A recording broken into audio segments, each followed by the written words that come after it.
Hi అండి. ఎన్నో రకాల దోసలు తిని ఉండొచ్చు. కానీ ఇలా ఒక్కసారి కీర దోసకాయతోటి దోసలు తిన్నారా? తినలేదంటే ఇలా ఒక్కసారి ట్రై చేయండి.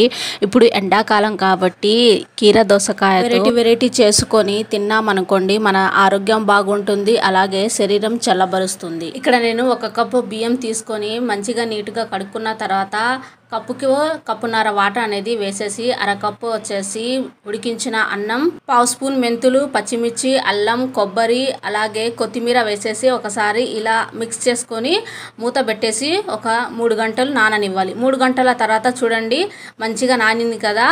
నానిన బియ్యము మిక్సీ జార్లో వేసేసి ఇక్కడ నేను కీర ముక్కలు కట్ చేసి వస్తున్నానండి. నేను ఒక కీర ముక్క అనేది కట్ చేశాను. కీర ఒకసారి చెక్ చేసుకోండి, తోలుతో సహా వేస్తున్నాను కాబట్టి తోలు కొంచెం చేదుగా ఉండే అవకాశం ఉంటుంది.